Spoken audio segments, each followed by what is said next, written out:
বন্ধুরা, আমাদের ফোনটা যখন চুরি হয়ে যায় কিংবা হারিয়ে যায়, আমরা চাইলে কিন্তু আমাদের বন্ধু বলেন কিংবা বাড়িতে অন্য কারোর ফোন দিয়ে সেই ফোনটাকে আমরা কন্ট্রোল করতে পারি, সেই ফোনটাকে আমরা লক করতে পারবো। এমনকি সেই ফোনে থাকা সমস্ত ডাটা এবং প্রয়োজনীয় ছবি আমরা ডিলিট করতে পারবো। তো সেটা কিভাবে সম্ভব, চলুন আমি আপনাদেরকে দেখিয়ে দিচ্ছি। তো এটা করার জন্য প্রথমে আপনাদের কম্পিউটার বা ফোন থেকে চলে আসতে হবে গুগল ক্রোমে। তো এখানে সার্চ বক্সে লিখতে হবে ফাইন্ড হাব। তো এটা লেখার পরে গুগলের ফাইন্ড হাব প্রথমে যে অপশনটা আসবে এখানে চলে আসতে হবে।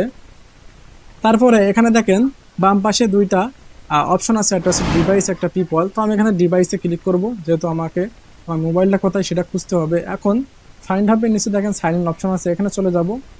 এখানে আসার পরে এখানে ইমেইল দিতে হবে। তো এখানে আপনার ফোনটা, যে ফোনটা হারিয়ে গেছে ওই ফোনে যে ইমেইলটা অ্যাক্টিভ আছে ওই ইমেইলটা এখানে দিতে হবে। তো আমি এখানে ইমেইল দিয়ে দিচ্ছি। এখন নেক্সট অপশনে ক্লিক করে দেবো। তারপরে এখানে পাসওয়ার্ড চাইবে, আমি এখানে পাসওয়ার্ডও দিয়ে দেবো। এখানে দেখেন আমার ফোনটা কিন্তু এখানে অলরেডি কানেক্ট হয়ে গেছে এবং আমার ফোনে কত পার্সেন্ট চার্জ আছে সেখানেও কিন্তু এখানে শো করছে। আর আমার ফোনটা এই মুহূর্তে কোথায় আছে এখানে কিন্তু লোকেশন দেখাচ্ছে। তারপরেও যদি আপনি আপনার ফোনটা খুঁজে না পান, তো এখানে প্রথম যে একটা অপশন আছে প্লে সাউন্ড, এখানে ক্লিক করবেন। এখানে ক্লিক করলে আপনার ফোনটা যেখানে থাকুক সেটা কিন্তু অটোমেটিক বাজতে থাকবে, যতক্ষণ পর্যন্ত না আপনার ফোনের লক খোলা হবে ততক্ষণ পর্যন্ত আপনার ফোনটা বাজতে থাকবে। দ্বিতীয়ত এখানে আছে দেখেন 2 নম্বরে মার্ক অ্যাজ লস্ট। তো এখানে চলে যাব, এখানে যাওয়ার পর কন্টিনিউতে ক্লিক করে দেব।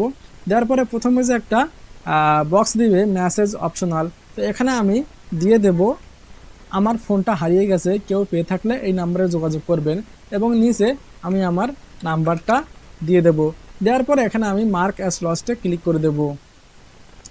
তো দেওয়ার পরে আমার ফোনে অটোমেটিক্যালি স্ক্রিনের উপরে, লক স্ক্রিনের উপরে শো করবে যে এই ফোনটা হারিয়ে গেছে, কেউ পেয়ে থাকলে এই নাম্বারে যোগাযোগ করুন। এবং কলের উপরে দেখেন এখানে কল অন না লেখা আছে, তো এখানে ক্লিক করলে কিন্তু কলটা আমার কাছে চলে আসবে। তো এরপরেও যদি আপনি আপনার ফোনটা ব্যাক নাই পান, তাহলে নিচে 3 নম্বর অপশন ব্যবহার করতে পারেন। এখানে আছে ফ্যাক্টরি রিসেট ডিভাইস। তো এটাই গেলে আপনাকে ইমেইল চাইবে, এখানে নেক্সট বাটনে ক্লিক করলে আপনার ইমেইল চাইবে। এখানে ইমেইলটা দেওয়ার পরে আপনার ফোনে যত ছবি আছে, ডাটা আছে, সব কিন্তু অটোমেটিকলিভাবে ডিলিট হয়ে যাবে। তো এভাবে আপনি আপনার ফোনকে প্রোটেক্ট করতে পারেন। যদি ভিডিওটা ভালো লাগে তাহলে অবশ্যই আমার চ্যানেলটাকে সাবস্ক্রাইব করবেন।